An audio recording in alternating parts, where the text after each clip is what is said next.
इस मौजूदा कशीदा सूरत हाल ने हमने देखा कि सोने और चांदी की कीमतों में एक फौरी उतार चढ़ाव की कैफियत पैदा की है। ऑयल प्राइसेस बहुत तेज़ी के साथ ऊपर जा रही हैं और जब ये साल शुरू हुआ था तो जो प्रोडिक्शंस की गई थी सोने और चांदी की कीमत की, वो जनवरी में बहुत उस प्रोडिक्शन के करीब पहुंच गई थी। लेकिन फिर हमने फरवरी के आगाज़ में देखा, जनवरी के बिल्कुल इख्तिताम में एक बड़ी गिरावट भी आई और उसके बाद जब ये हालात पैदा हुए हैं तो इसके बाद अब क्या सूरत हाल बनती है आगे इन चीज़ों की, चूँकि फिर जो दुनिया की इस वक्त मीशत है, ख़ासतौर पर तरक्की पजीर ममालिक की मीशत, वो बहुत ज़्यादा प्रेशर में आ सकते हैं और महंगाई में इजाफा हो सकता है। चूँकि ऑयल प्राइसेस ऊपर जाती हैं, स्टॉक मार्केट्स जब गिर जाती हैं बहुत तेज़ी के साथ, तो फिर महंगाई में भी ज़ाहिर है ऑयल प्राइसेस के ऊपर जाने की वजह से इजाफा होता है। जब स्टॉक से पैसा निकलता है तो फिर गोल्ड और सिल्वर की तरफ जाता है, बाइंग जब शुरू होती है तो फिर ये चीज़ें बहुत तेज़ी के साथ ऊपर की तरफ जाती हैं और इनमें इन्वेस्टमेंट बहुत बढ़ जाती है। अब क्या सूरत हाल रहेगी अगले कुछ दिनों में, ये हो सकेंगे या नहीं, और अगर ये कशीदगी थोड़ा सा ये सिलसिला जारी और सारी रहता है तो फिर ये फिगर्स कहाँ तक जा सकते हैं, महंगाई,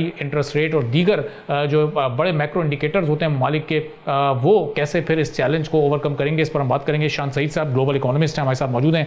शान साहब, बहुत शुक्रिया प्रोग्राम के लिए, आपने वक्त निकाला। अब ये बताइएगा जो इस वक्त ये कशीदगी की सूरत हाल है और अगर ये थोड़ा सा और भी चलती है तो इसके बाद जो गोल्ड है, सिल्वर है, या जो ऑयल प्राइसेस बहुत तेज़ी के साथ बढ़ रही हैं, इनकी कीमतें कहाँ तक जा सकती हैं? जो मौजूदा सूरत हाल है वो बड़ी प्रिकेरियस है और बड़ी अननोन है और किसी को इस वक्त कुछ नहीं पता कि अगले 2 दिन तो छोड़ें, अगले एक आधे घंटे या 1 घंटे में क्या हो जाएगा। तो सिचुएशन इस वक्त बड़ी डेलिकेट है, जिसकी वजह से मार्केट जो हैं वो इस वक्त पैनिकी मोड में, इन्वेस्टर्स नर्वस हैं, जिसकी वजह से जो स्मार्ट और सोफिस्टिकेटेड इन्वेस्टर है, जिन्होंने हिस्ट्री और इकोनॉमिक्स को बड़ा क्लोजली मॉनिटर किया है और जिन्होंने फॉलो किया है, वो टेंजिबल एसेट्स में आ रहे हैं। और जब मैं टेंजिबल एसेट्स की बात करता हूं तो मैं बात करता हूं रियल एस्टेट की, प्रॉपर्टी की, गोल्ड सिल्वर की, ऑयल एंड गैस की, एग्रीकल्चर की और लग्जरी गुड्स की। तो मेरा ख्याल है इन खराब हालात में जो इन्वेस्टर्स हैं, वो आपने देखा है कि गोल्ड की पोजीशन कितनी ऊपर चली गई, सिल्वर की पोजीशन ऊपर चली गई। 6 महीने पहले, 7 महीने पहले कोई एक्सपेक्ट नहीं कर रहा था कि गोल्ड और सिल्वर इतना ऊपर चला जाएगा और आज गोल्ड और सिल्वर जो है अपनी ऑल टाइम हाई शो की है और ये मजीद करेंगे। तो शान साहब, ये बताइएगा कि जो 2026 के लिए जो प्रेडिक्शंस की गई थी गोल्ड और सिल्वर की, वो $6000 की गोल्ड के लिए और $150 की सिल्वर के लिए, तो वो अभी भी वो प्रेडिक्शंस वही रहेंगी या उसमें अब कुछ इजाफा भी हो सकता है इन हालात को देखते हुए, बाइंग लो की मैंने पिछले साल के आखिर में आपके एक प्रोग्राम में कहा था कि गोल्ड की प्राइस 5200 से लेके $6000 पर आउंस जाएगी और सिल्वर की मैंने फोरकास्ट दी थी कि 100 से लेके $150 पर आउंस पे जाएगा। हमने देखा जनवरी के आखिरी हफ्ते में सिल्वर ने $124 पर आउंस टच करके वापस आए और सिल्वर की इस वक्त जो प्राइस है वो $86 पर आउंस है। और हमने देखा कि 2 दिन पहले गोल्ड जो है $5400 से वापस आया, इस वक्त $5194 पर आउंस है। तो गोल्ड और सिल्वर इसी तरह मूव करते रहेंगे, जैसे जैसे गोल्ड ऊपर जाएगा सिल्वर उसके टैंडम में मूव करता है। तो gold and silver they move in tandem. तो मेरा ख्याल है गोल्ड मजीद ऊपर जाएगा, geopolitical risk, debasement of US dollar और जो अनसर्टेनिटी है इस वक्त मार्केट्स में, वो पुल करेंगे दोनों को कंसोलिडेशन फेज में और गोल्ड एंड सिल्वर इस तरह अफसर्स करते रहेंगे। अच्छा, अब ये बताइएगा शान साहब, ये जो स्टॉक मार्केट्स ने फौरी तौर पर बिहेव किया, एक बड़ा डाउनफॉल आया मार्केट्स में, खासतौर पर पाकिस्तान की मार्केट में जो पहला वर्किंग डे था इस सूरत हाल में, तो अब इन्वेस्टर्स का ओवरऑल बिहेवियर आप कैसा देख रहे हैं? पाकिस्तान में तो चलें फिर रिकवर कर गई मार्केट आहिस्ता आहिस्ता, थोड़ी बहुत उसमें बेहतरी भी आई, लेकिन आने वाले दिनों में स्टॉक मार्केट है वो ग्लोबल ट्रेंड को फॉलो करें।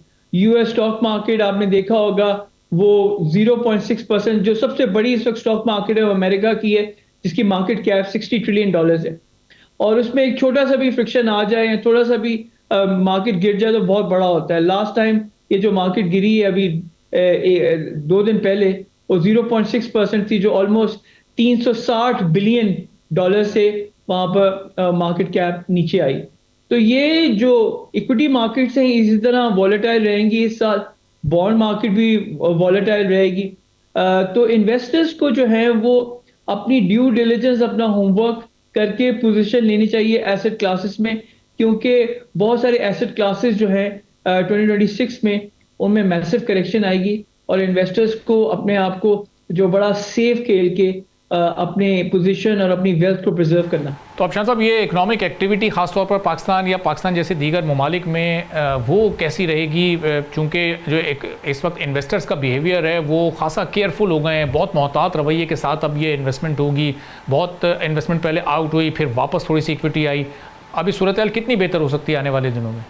जो पाकिस्तान की इकॉनमी में से सबसे बड़ा चैलेंज है कि हमें लोकल इन्वेस्टर्स को जो है कॉन्फिडेंस देना है। जो ज़्यादा सक्सेसफुल इकोनॉमीज़ हैं जैसे मलेशिया है, इंडोनेशिया है, वियतनाम है। मैं वियतनाम की आपको एग्जांपल दे सकता हूँ कि वियतनाम में जो लोकल इन्वेस्टर्स हैं उनका कॉन्फिडेंस बड़ा हाई है, जिसकी वजह से फॉरेन इन्वेस्टर्स जो हैं उस मुल्क में ऑटोमेटिकली आ जाते हैं। तो जब हम पाकिस्तान में लोकल इन्वेस्टर्स को कॉन्फिडेंस देंगे, उनको इंगेज रखेंगे, उनकी हम जो पॉलिसी रिकमेंडेशन है उनको सुनेंगे, तो उससे जो है लोकल इन्वेस्टर्स जो हैं वो अपने आप को एक्नॉलेज और अप्रिशिएटेड फील करेगा। तो जब लोकल इन्वेस्टर पैसा लगाएगा तो फॉरेन इन्वेस्टर्स उसका देखा देखी जो है पैसा लगाएगा। तो पाकिस्तान में इस वक्त जो सबसे बड़ा चैलेंज है वो ये है कि हमें अपने लोकल इन्वेस्टर को कॉन्फिडेंस दें।